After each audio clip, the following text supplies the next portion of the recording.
Hey, how's it going? So, I was hoping that I would be able to make a video a little bit sooner, but like I put on my last video, I wanted to get a little bit more experience before I started doing videos of my strapping jobs, tie down, securement, stuff like that. And well, I'll go ahead and post this one since it's already said and done. So, got me a citation here, out of service violation. So, I wanted to go over what the violation was for and what I did to remedy it. So, this right here is a load. It's some kind of machinery parts. Not sure exactly what it is. Of course, the bills of lading isn't very specific. It's kind of vague as to what it is. So the DOT officer that pulled me over, it was a random level 2 inspection. And he went through my truck. He went through the trailer. Everything was good to go. My hours of service was good to go. He liked my my organization. It was simple for him to do his job. And I'll go into the backstory of where I picked this load up at. I picked it up in Ontario, or Vernon, California, suburb of Los Angeles. And they were very specific on straps, strap location, tarps. They had to take pictures of the load on the trailer. Then they had to take pictures of the straps on the load for approval before I could put tarps on it. And then they had to take pictures of the tarps to make sure that the customer approved of the tarp job. So as you can see, the tarp job is well done. It does bulge out in the on the front here whenever I'm going down the road, but that's only because of the straps being up underneath and the edge of the tarp being right on top of the rubber rail. So the airflow comes up underneath the rubber rail, and it builds up underneath the tarp. So, I mean, there's nothing I can do about it. It is what it is. So, so this is the violation. It says lack of required tie downs, no header board or blocking device per FMCSR 393.110 Bravo.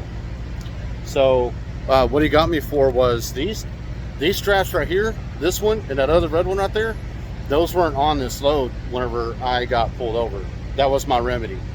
So he measured my first strap, which is right here. It's 3'9" or something like that from the front. And this gooseneck isn't considered a header board.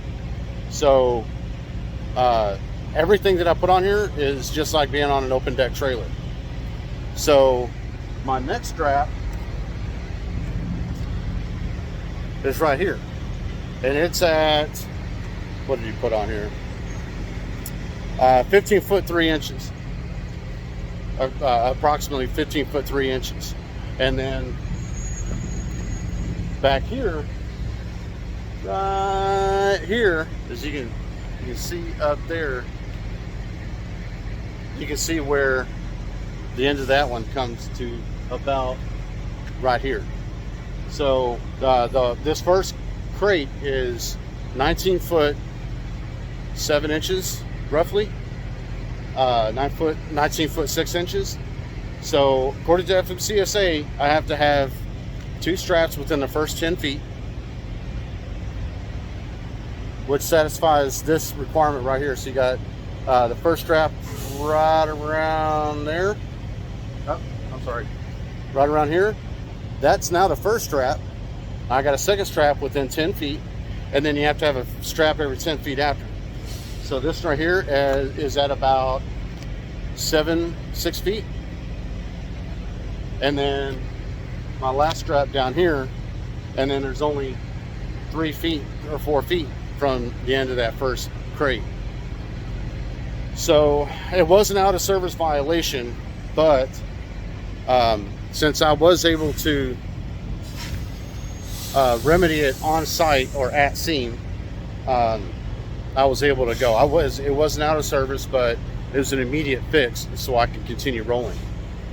And then this last piece is only 8 foot long, and there's 2 straps on it, so I'm good to go there.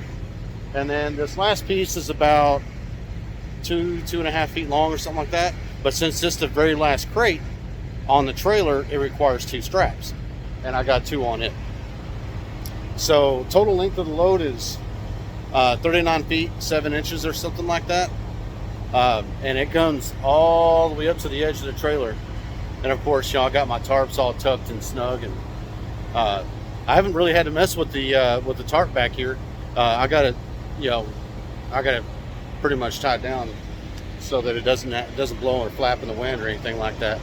So my very first DOT inspection and my very first violation. I wasn't too happy about it. I wasn't too happy at all, but live and learn.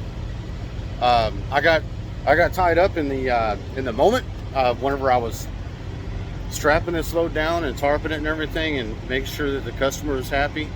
But I didn't stop and consider FMCSA rules.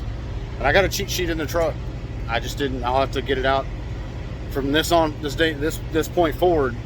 Whenever I do my straps and my tarps, or my straps and my securement and the tarps, that I'll have to look at that and work the cheat sheet. I got the cheat sheet for a reason. I just didn't use it. So, but the weights are good. It's 17,140 pounds, I think, according to the BOL. I did weigh it. It weighed in at 17,700. I can have up to 18,000 on the trailer, and I can combined gross vehicle weight is 43,700, and I'm at 36,000 right now. So, so it's a legal load. It's legal on the trailer. It's legal width, legal height, legal length, but I goofed. So, so what they, and I told my owner, I told the owner about it. Of course, I called her right after and let her know what had happened. And she told me pretty much what I was already thinking. That's not the violation that matters. It's what you do with it. Learn from it. If you don't learn from it, then there's an issue. So this is the other side over here. This crate on this side is slightly shorter than the one on the other side, so the tarp is a little bit more bunched up on this side. But like I said, there's not a whole lot I can do about it. But yeah, and this is probably about the max weight that I'd put on this setup, on this rig. It's right at its max on the trailer. Even though the truck can pull more than that, I probably wouldn't go any heavier than 18,000. I'll probably stick to 18,000. It just it's a little uncomfortable when you're this heavy. Well, whenever I'm full of fuel, I can definitely tell the increase in weight because the ride changes. But once I burn some fuel off and I lose a little bit of weight off the tongue or off the drives, this thing rides like a Cadillac. It's a nice smooth ride. But if I'm full of fuel and I can definitely tell that that little bit of extra weight is on it, then I can tell by the ride. So, but I'm almost at the shipper. I'm on a 34 down here in Central Florida, and I drop this thing off tomorrow morning, pick up another load, drive up to Jacksonville, pick up another load, go up to Georgia, and then they're on. We'll see. I want to try and do a few more videos. I want to try and get more out, but I've only been doing this for a month, so I got to get into my rhythm, get into a system, and do all that before I start spending time doing videos, because this takes time. Time is money, and YouTube doesn't pay me anything So I'm just doing this for the education of others on uh, on how to operate and how to run their hot shot or their trucking business or whatever the case may be, um, and how to do it efficiently and how to do it legally and safely. And unfortunately, on this one, I failed myself. I failed the company, but we'll learn from it. We'll move on. Um, there's not a whole lot else I can do about it other than try and educate you guys on what not to do. So